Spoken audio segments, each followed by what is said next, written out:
There's an element here of measures, countermeasures. We did it with electronic warfare in the Cold War. Now we're seeing it actually happen on the battlefields. And I think it's a massive wake up call, not just for all sorts of other reasons, but for air power senses, is that we have not seen electronic warfare on the scale that we've seen it in this conflict so far. And really, that's a ball we've dropped. How are we going to get ourselves back ahead of the game again? Because technology, frankly, has been a asymmetric advantage when it comes to air power, particularly.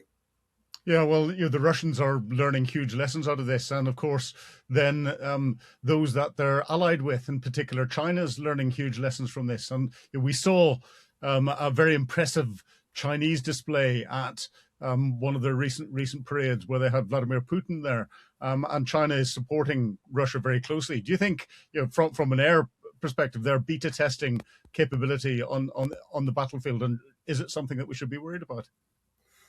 Well, I'm sure they are testing, but there's lots of, I think, more strategic intents around China's involvement and the like. I think even to the point where I was at a meeting the other day with some of my Air Force colleagues, and they're even thinking about using their Chinese electric cars and wondering whether they're safe to go onto an airbase, because nobody really understands how they're communicating, what they're sensing, and the like. And all of a sudden, if you're talking to them again, I'll give them a tip. No, they're not safe. Well, yeah, I mean, but then you start looking at your own lives. I was looking at today, you've got cameras, I've got various technology around the house, and you go, oh, you get paranoid about all this stuff. But I think I'm less convinced. I think there's still a real place for air power. I mean, one of the things you touched upon earlier was, the F-16s, what's happening with those. I think the one thing that I chuckled about when the F-16 was first being mooted was, even if you put 100 of these on Zelensky's front lawn, he wouldn't know what to do with them. Yeah. You've got to have the pilots. To get the pilots, they need to be trained on it. So they took some frontline pilots from their fulcrums and the like, took them away for a few months, who's flying the fulcrums, and then put them into an F-16 and sent them back into battle. And people sort of think that, they'll be Jedis of the air after a few months training. It doesn't work like that.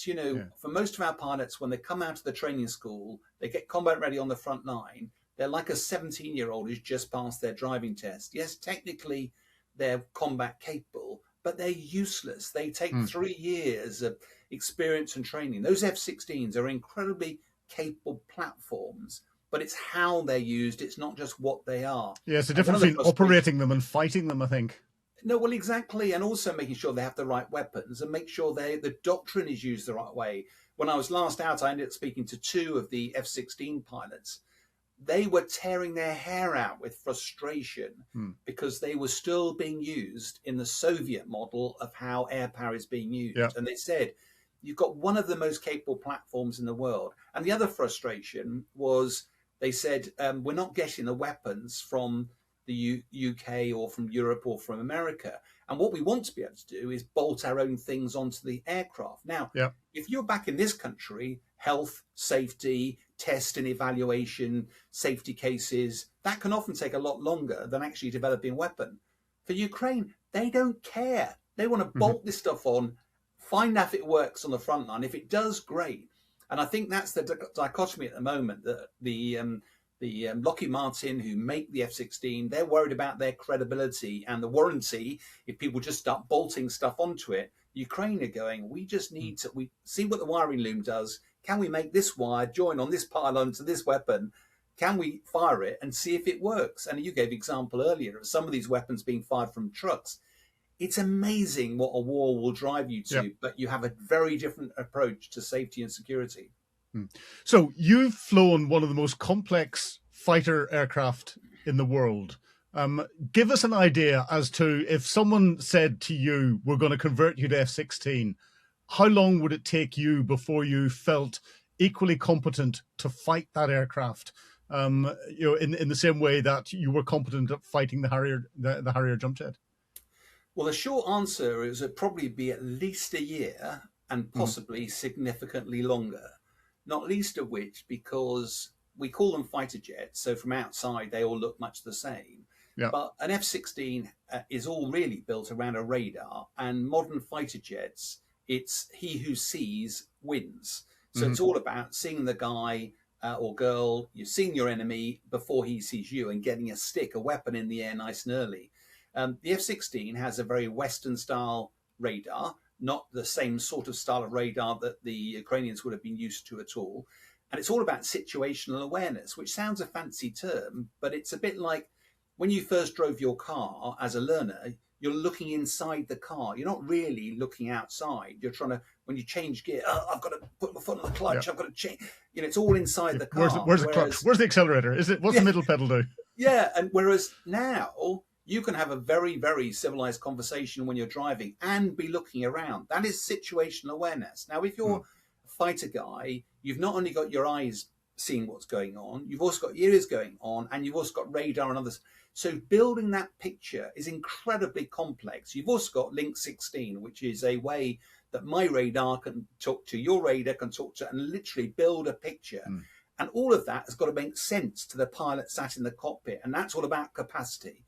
So you put somebody like me, first I've got to learn to fly the jet. Then I've got to learn to handle the various different emergencies. Harrier, we slow down and land rather than land and then slow down. The F-16 can go supersonic. It handles very differently. It can pull 9G. Yep. I flew in an F-16 once. We could only pull 7G, and we didn't pull more than 5 unless we had to. I flew in an F-16 and said, can we go 9G? And the pilot went, oh, God, okay. And off we went. And it hurts. It really hurts. So there's so many things physically, mentally, to get over before you can adapt to that. And as I said, when you get to the bottom of it, it's how you use it. Ukraine, its air defense systems, my understanding is that they only had a handful of F-16s given to them initially because they didn't know what to do with them. My understanding is 4 of them have been shot down or they've lost them so far. Tragically, I think most of them have gone with their pilots as well. And the problem is sometimes you shoot your own aircraft down because the air defense systems of Ukraine are probably going to shoot and ask questions later. And that's one of the tragedies of rushing this stuff into the country. I do think, F-16s is a great addition. There's talks about the Rafale potentially going in as well, but I'm not sure that's the answer. What you actually need is a much more coordinated air capability and make sure that it's integrated with your land systems and then using it in the Western way of war, not as airborne artillery for your troops. But that ties in another important component that we hardly ever talk about, and it's that airborne command and control and airborne situational awareness, the ISTAR capabilities that are out there. And this last year we saw the Ukrainians successfully shoot down an A-50 Russian AWACS aircraft and then destroy at least one other, if not 2 others, on the ground during Operation Spider's Web. Do you think the F-16s coming into Ukraine, without that airborne command and control capability, and then tying in the ground command and control capability and getting that level of training with it as well, do you think that is causing the Ukrainians to miss a trick with Western aircraft coming in? It might be. The one area that, particularly with your sort of security background, you know that there are lots of secrets that wash around this space. Now, Western aircraft may not be in Ukrainian airspace, but they're patrolling up and down the western side of Ukraine's airspace. And there's nothing to stop their radars looking out over Ukraine and watching and listening and potentially providing advice to Ukraine. Look this way. Oh, what's that over there? The Russians know that this is happening and they get very, very frustrated. And I think the best example, it's not in the last year, but a couple of years back, you'll remember when one of the Russian ships called the Moskva was targeted. And was it Neptune missiles, I think? And it was fascinating when you heard some of the inside story of that, because you went, how on earth did these antiquated missiles shoot a Russian ship? Well, it turned out the Russian ship was just literally driving around in a racetrack pattern, completely predictable, a bunch of conscripts on board who weren't thinking, they were just driving this ship around. So, of course, from a radar perspective, you could see this thing going round and round. So you went, right, can you turn off the radar of the Neptune missiles, send them off to an intercept point, because I can now predict how fast the Neptune missile goes, therefore where this ship will be by the time the missile gets there, and then last minute, turn on the radar so they can do the fine tuning and schwack it. Now, that every captain I've ever known of ships would never drive a predictable pattern. Yep. But that's exactly what happened. They launched these missiles off. Sure enough, the Russians carried on. Last minute, the radar goes on. Everyone on the ship suddenly wakes up and goes, "What's going on?" Schwack. And down they go. So I do think this intelligence, airborne early warning, is so incredibly important. And that's one of the reasons why that spider's web, I think it was 20 aircraft that were damaged, 10 aircraft that were destroyed. But I think it was much more important than that, because you and I both know Russian serviceability rates aren't great. So the Russia has a lot of assets. I can't remember the actual numbers now, but I think it was about 20 of those early warning aircraft. But at least half of those don't work. They Christmas tree them. They take them, rip them apart for spares. So the ones that were being targeted were an airbase where all of them were serviceable or being used. So you take out half of them, you take out a hell of a lot of the fleet. And back in the UK, chatting to some of my military colleagues, for the next few months, there was a massive reduction in Russian air activity towards the UK. That hurt Putin. And you can't just nip down to Sainsbury's and buy a few more. Buy another Tupolev 22. Yes, no, exactly. It just they don't like exist. That. I loved your Neptune missile story, because it reminds me of the F-117 being shot down in Bosnia, where the Bosnian Serb air defense commander had done exactly that. He was watching the F-117s following the same racetrack every night, but because they thought that their stealth kept them completely hidden. And all he did was he calculated, manually the angle of dangle of his missiles, how long it would take to get to which point, and fired. And at the very last second, turned his radar on so that the missile got a lock on, and he was very lucky in shooting one down. And that upset the Americans ever so slightly. No, but I think what it does highlight, I think, is a really important point, and probably plays to your background more than mine. But in the Russian military, you don't delegate down. There's no commander's intent. It's all, everyone looks up, asks the boss what they're going to be doing. And therefore, you do what your doctrine says you do. Whereas we're all about innovation. Is there a way that you can exploit your enemy? I think particularly as Brits, particularly in the Air Force, we've never had every golf club in the golf bag of capability that the Americans have. So we have to think differently. We have to cheat sometimes. We have to just think outside the box.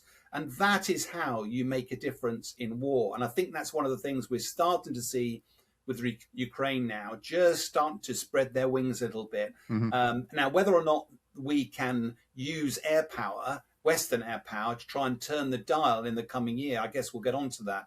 But this is an area where I think it's not just about equipment. It's not just about the F-16s. It's not just about the weapons. It's how you use this stuff and fold it into Western intelligence. That's been crucial over the last year.